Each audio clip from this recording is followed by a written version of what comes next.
over the disappointment, I suppose, of the well drill. I didn't interview you that time. I was actually off, unfortunately. But how are things? Things are good. Yeah, thanks for having me on. Let's just call it a surprise. Disappointment. I think a bigger word than it needed to be, but it was definitely Okay. a surprise. Yeah. Well, yeah, it was. I mean, because I know you spoke to Dan on this, but yeah, I know you were pretty confident. Your partners, I think you told me, were very risk averse. True. Yeah. So True. very surprising that they drill something that doesn't come up. So I guess they were equally as surprised, like you say. But I think you explained. We don't have to go over it again, but you understand now why it didn't quite hit. So you understand where to go, and that's just how the sidetrack comes in. Correct. Yeah. So what we try to do with that well is we try to put it as close to the fault as possible to leave as little up dip attic oil as possible.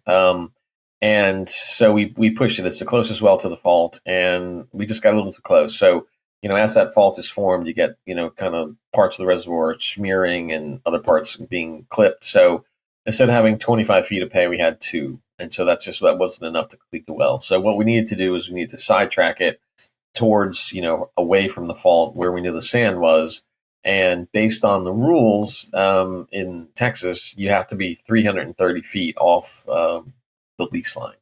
And where we had drilled that well was right 330 feet off the lease line. So we couldn't sidetrack it to the west because the fault is to the east. We couldn't sidetrack to the west like we wanted to because we needed to get the permission of the offset leaseholders, and we couldn't do that while we had the rig on location. So we abandoned the well, shut the rig down, let it go, and negotiated with the offset leaseholders, and we picked up the acreage essentially yesterday. So now we have the acreage. Now we have the ability to sidetrack if we so choose to.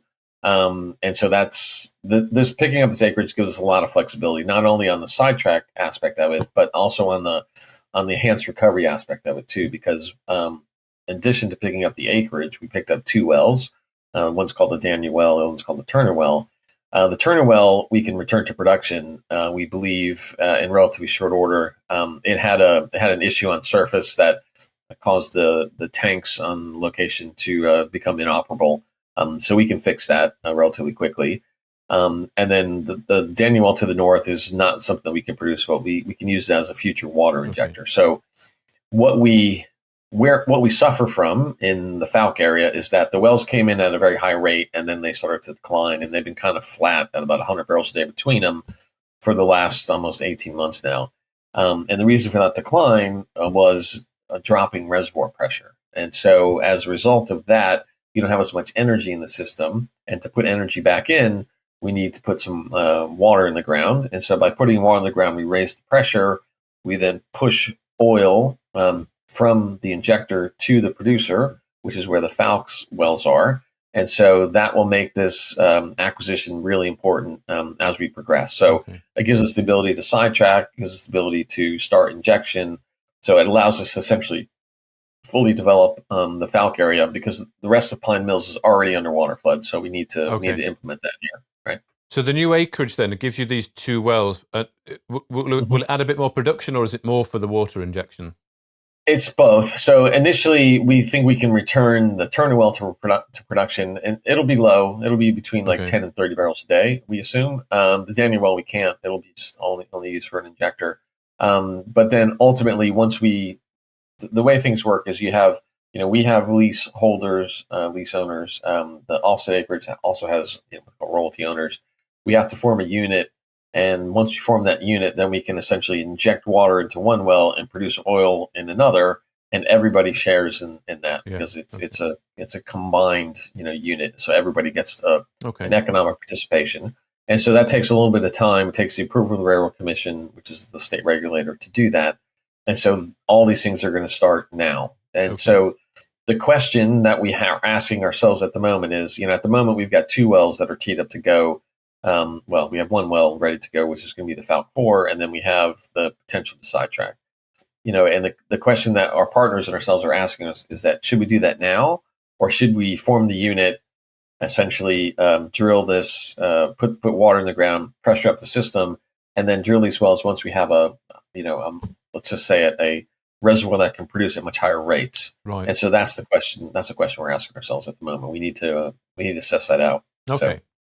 I want to come on to that drilling in a moment. Just briefly a couple of questions on this new acreage. So the 32%, is that shared with your partners, or is that just a percentage that you've got for yourself? And how is that negotiated? How is the deal structured? So it's we have 32.5%, and our partner has like 67.5%. And the way it was structured is that's just the equity interest in the Fauke area. So we just carried that over into the new acreage as well, because it's all going to be one unit. So we asked, if we wanted to kind of, everybody have 50%, we'll pay a little bit more, and they were comfortable where they were. So we went ahead and did it at essentially 2/3, 1/3. That's just the way it works. Yeah. Okay. So. And the current leaseholders, they benefit from, how do they benefit? So our current leaseholders aren't going to have any benefit. The leaseholders that on the acreage we just picked up will benefit, because at the moment there's nothing being produced, right? Okay. And there would be.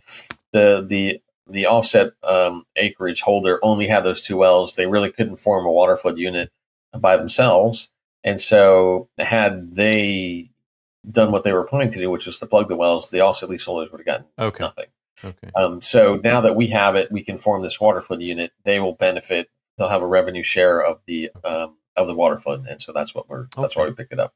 Good. Well, what I liked reading in the RNS was it seems like quite a few things could happen in, well, I guess before Christmas, so about a month, because there's talk there of you say doing the water injection, also sidetracking, and then drilling Fauke-4 in late December. Before we talk about Fauke-4, I just want to understand this sidetrack a bit more. Can you explain in layman's terms what a sidetrack is, how it works? Sure. So, so the well was drilled really close to the bounding fault, and so that was too close. And so what we need to do is essentially take that well and drill it to a different point. So we'll drill it directionally from the existing well bore out.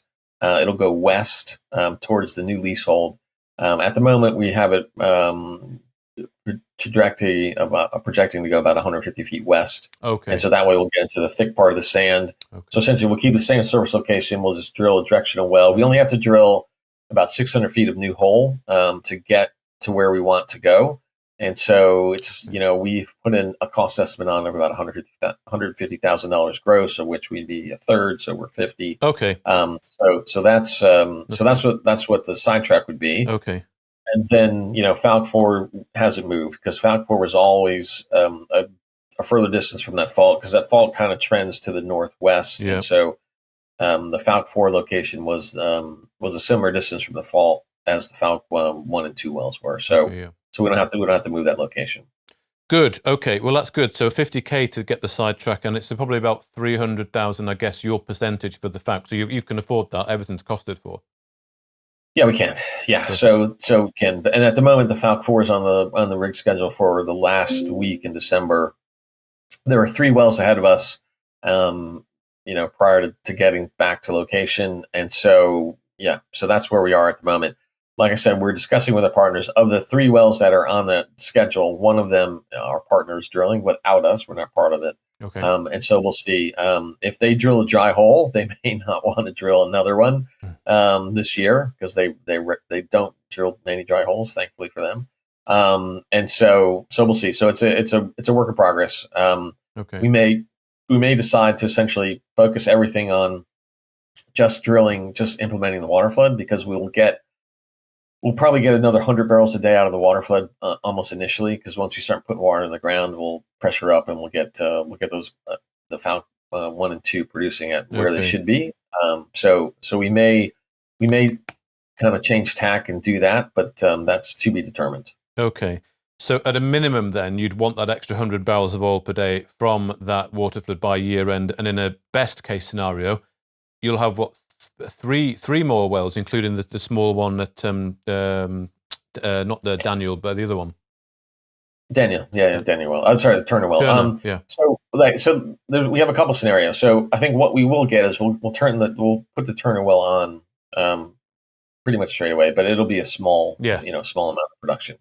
And then we'll decide if we're going to if we drill the Fauke-4, we'll drill the sidetrack, because we'll have the rig on location. So it's just, we'll skid over and do that. Failing that, if we decide to go the other direction, what we'll do is then form a unit, and then start putting water in the ground. So I would say we would get that 100 barrels a day, not in December, but we'd get it during the first quarter, right?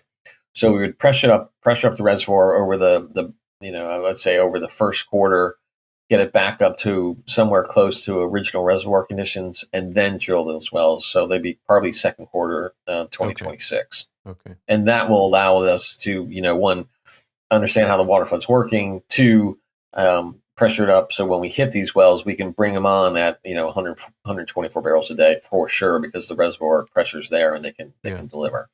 So that's something we're discussing, forming the unit, all that stuff. It takes a little bit of time because you have to get people to agree and you have to get the Railroad Commission to sign off. So it doesn't happen overnight, but it's a lot more capital efficient in the near term, especially when the oil price is low. So we need a little help on the oil price because it's just so incredibly low, but that creates other opportunities. But at the moment, we're making a little bit of money. I think we're making about $20K a month at current prices, but it doesn't take much for that profitability to increase almost geometrically or exponentially because our costs are almost fixed at this point. And so, any dollar increase over where we are at the moment is straight into profit for us. So, we're hopeful that towards the ends of 2026, the price is going to start to increase. Okay. So we're looking forward to that. Yeah. Well, I know I can assume what shareholders would like, which would be drill, Paul, drill. Yeah, I know. But again, we love to drill, and we think it's a great way to add production, but we don't want any more surprises. So again, at the moment, that's the plan, and that has unchanged. The well is on the schedule for the last week of December, and that is our current plan. Okay. And if that changes, we'll let everybody know. But at the moment, that's our plan. Okay. So we know everybody likes the excitement of drilling a well until it doesn't come in as they expect, and then nobody likes surprises. Well, it's not true. Some people like surprises. Surprises on the upside are good. Surprises on the downside, not so good. Good. But we also think that there's a bit of an overreaction in the share price. I mean, again, it's something that we can fix. Obviously people were disappointed, but we think that it's fixable, and we think that there's a very significant overreaction in the share price. I mean, it dropped almost by 50-70%, and it shouldn't have done that. So we have to get that back to where people, I think people think it should be, and where we think it should be. So we're working hard, getting the message out, looking for new opportunities. Again, that low oil price, hurts us on one side, but helps us on the other. So there are things out there that we can pick up, which we think will be accretive from the get-go. So we're always looking for opportunities. Good. Well, I'm sure we're speaking again before Christmas, but hopefully we'll be speaking again after Christmas in that period if you do indeed drill. But for now, Paul Welch, thank you for your time. All right. Thanks very much. Appreciate it. If you enjoyed this interview, then give us a thumbs up, a like or a retweet. Subscribe to us on YouTube or follow us on Twitter and hit that notification bell to be the first to know when we release new content. There's loads of great content on our website too, across all our programs at stockboxmedia.com. Thank you for watching.